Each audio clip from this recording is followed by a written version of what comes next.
In the book of Luke 15, we see tax collectors and sinners drawing near to Jesus to hear his wise sayings. So the Pharisees and scribes grumbled, saying, "This man receives sinners and eats with them." Now Jesus, being omniscient, spoke about 3 parables, all pointing to the fact that the whole of heaven rejoices when one sinner repents. But one of the parables that really stood out to me was a parable of the prodigal son, simply because it gives us an understanding of the nature and character of God the Father. Now I'm probably sure we are all familiar with the story of the prodigal son.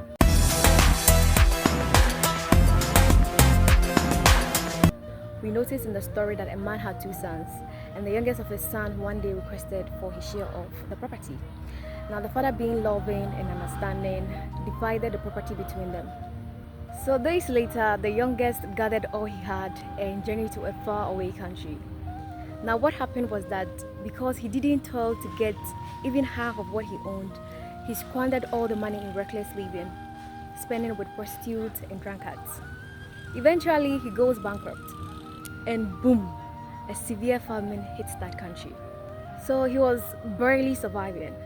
But luckily for him, he got employed to feed pigs. Now, the famine was so intense that this man was desiring to eat the pods that he was feeding the pigs. But no one gave him anything. So one day he reasoned to himself and said, "My father has a very big mansion with many servants, and all the servants are living better off than me. So why should I stay here in another man's country and starve to death?"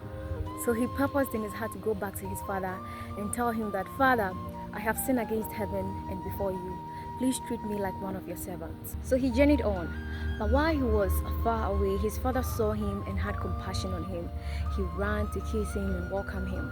So even before his son could finish what he had purposed to tell him, his father ordered the servants to kill the fattened calf, put the best robe on him, put a ring on his finger and shoes on his feet, and told them to celebrate because his son was once dead but is alive again. He was lost and is found. Amazing. We are ending the story here, but what are we taking from this? Before I say anything, let's quickly look at a quote by one of my favorite authors from the book Steps to Christ.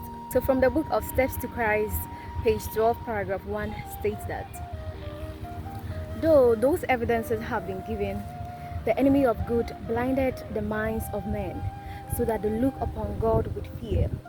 They thought of him as severe and unforgiving. Satan led men to conceive of God as a being whose chief attribute is stern justice, one who is a severe judge, a harsh, exacting creditor. He pictured the Creator as a being who is looking with jealous eye to discern the error that he may visit judgment on them." If you haven't read Steps to Christ, I highly recommend that book to you. It has changed my life in so many ways, and I believe it will be a blessing to you too. Now, how true is that? Satan has blinded the minds of so many men, and I used to be amongst those people who believed that God was a strict, unforgiving, unfriendly, and unrelatable God who is always looking to descend judgment upon me when I sinned. But how further from the truth could this be? In actual sense, God is even more loving and compassionate than the father who was depicted in the story. When you realize that you have sinned or fallen, do you remain there? What do you do when you realize that you have sinned against God?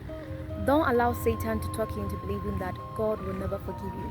God does not delight in the death of sinners, but it is his will that all will repent and come to know him.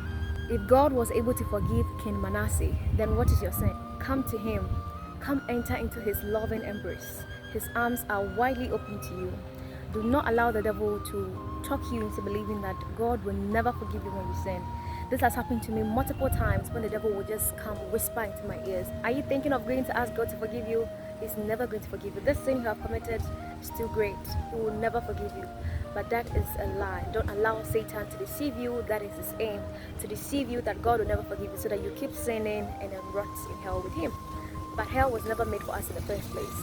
So I hope this was helpful. Let me know what you think in the comment section.